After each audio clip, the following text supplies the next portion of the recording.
Good evening, ladies and gentlemen, boys and girls. I hope you're ready for another adventure. For centuries, Santa Claus has traveled the world delivering gifts to children on Christmas Eve. But what happens when the festive season is over? Even Santa needs a holiday. With the hard work done and the elves back in the North Pole, getting ready for next year, Santa decided it was time to take a well-deserved vacation. But where should he go? The world was full of exciting places, and after much thought, he realized that he had never truly explored the cities he flew over every year. It was time to change that. Thus began Santa's Grand Travel Adventures, a journey where he would visit some of the most enchanting cities around the world, experience their cultures, and spread joy even outside of Christmas time. His first destination, the vibrant and historic city of London, England. Here we go, kids, mums, dads. Are you ready?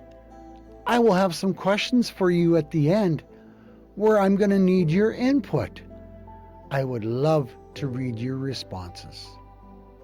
After another successful Christmas delivering gifts around the world, Santa Claus was ready for a well-earned vacation. The North Pole elves had packed his bags filled with cozy sweaters and a thick red coat and his favorite peppermint tea. Mrs. Claus gave him a loving hug and gentle reminder, "Enjoy yourself, dear, but don't cause too much mischief." With a hearty chuckle, ho, ho, ho, Santa boarded his enchanted sleigh and set off for jolly old London, England, a place he had always wanted to visit outside of his Christmas Eve rounds. Santa arrived in London just as the sun was rising, his sleigh touching down in the quiet early morning streets near Hyde Park. His first stop, a cozy little bed and breakfast, nestled in the heart of the cities.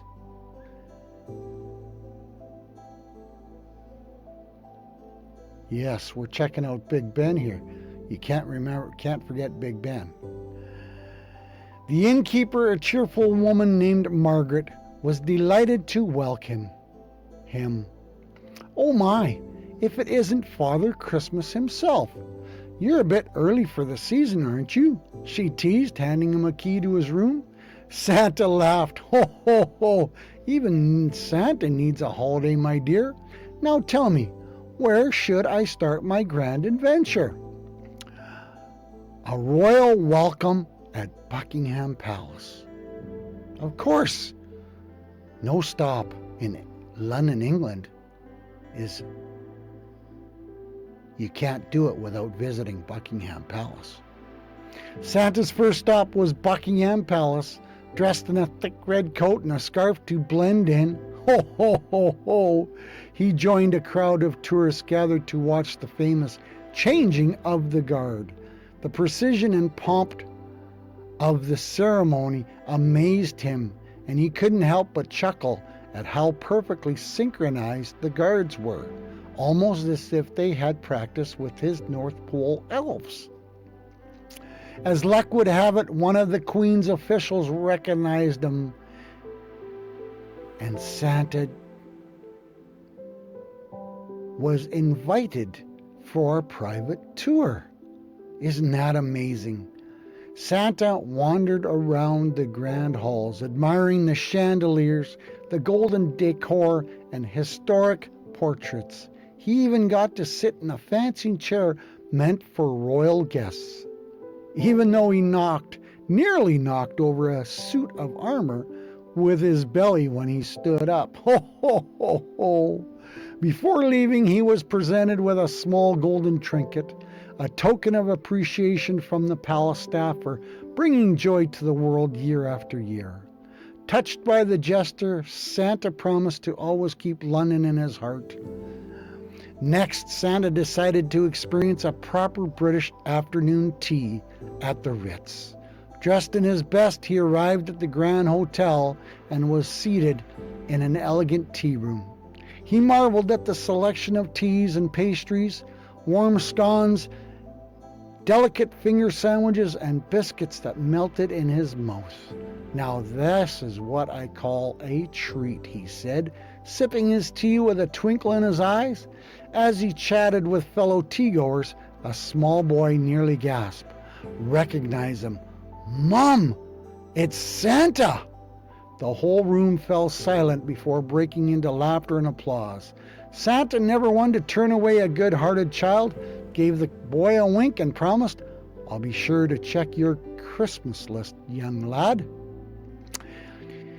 To add to the magical moment, the staff at the Ritz presented Santa with a selection of their finest teas to take back to the North Pole, ensuring that he had a taste of London even after his vacation.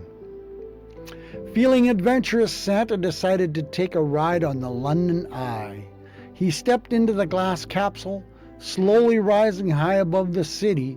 From the top, he had a breathtaking view of Big Ben, the Houses of Parliament, and the winding River Thames. In this quiet, different... Oh, let's try that again.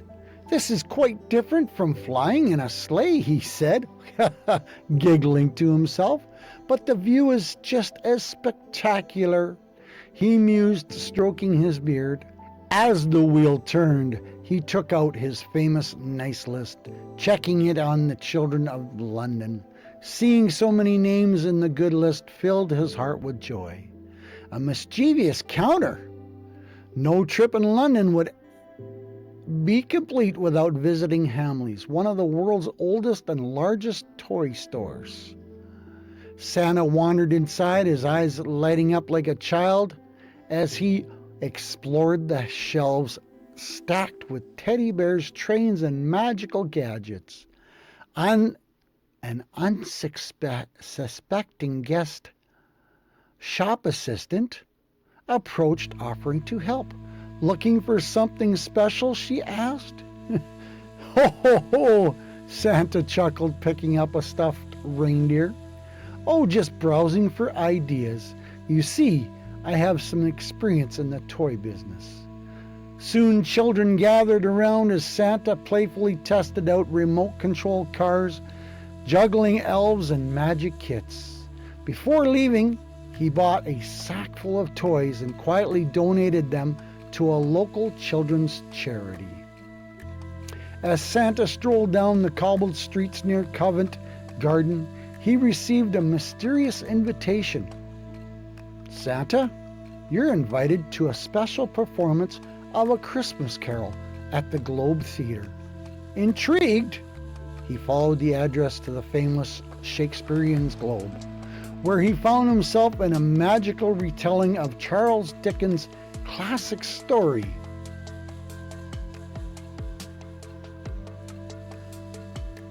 Santa watched in delight as Ebenezer Scrooge transformed from a grumpy miser into a kind-hearted man, a reminder of the power of generosity and the Christmas spirit. After the performance, Santa was invited backstage, where he met with the actors and shared stories about his own Christmas Eve adventures. The performers in turn gifted him with a beautifully bound edition of Dickens' A Christmas Carol as a keepsake.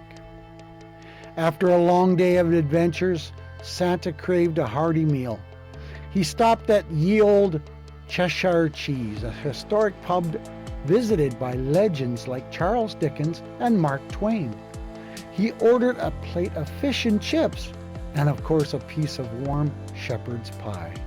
As he dined, the locals shared tales of Christmas traditions, laughing and singing carols. Santa even joined in, leading the room in a rousing rendition of Jingle Bells. As the night fell, Santa took one stroll across the iconic Tower Bridge for the last time. Admiring the twinkling lights reflecting off the Thames, he sighed contentedly. London has been magical, warm, and full of Christmas spirit, even in the middle of January. As he was about to call it a night, he noticed a homeless man sitting on a bench. Wrapped in an old coat, Santa approached, offering him a warm drink and a small wrapped gift. No one should ever feel forgotten, Santa said softly. The man's eyes filled with gratitude as he opened the box to find a new scarf, gloves, and a tiny bell from Santa's sleigh. With his heart full, Santa took one last look at London before whispering, "Ho, ho, ho," and to all a good night. And with that, he disappeared into the sky, his sleigh riding over the city's rooftops. Isn't that magical, ladies and gentlemen? The scenery and sights of London, England. Now I'm asking you, where should Santa go on his next vacation? And what's your favorite thing to do while you're on vacation? I look forward to reading your comments in the comment section. Until next time, ho, ho, ho, Santa goes on vacation. Santa loves you.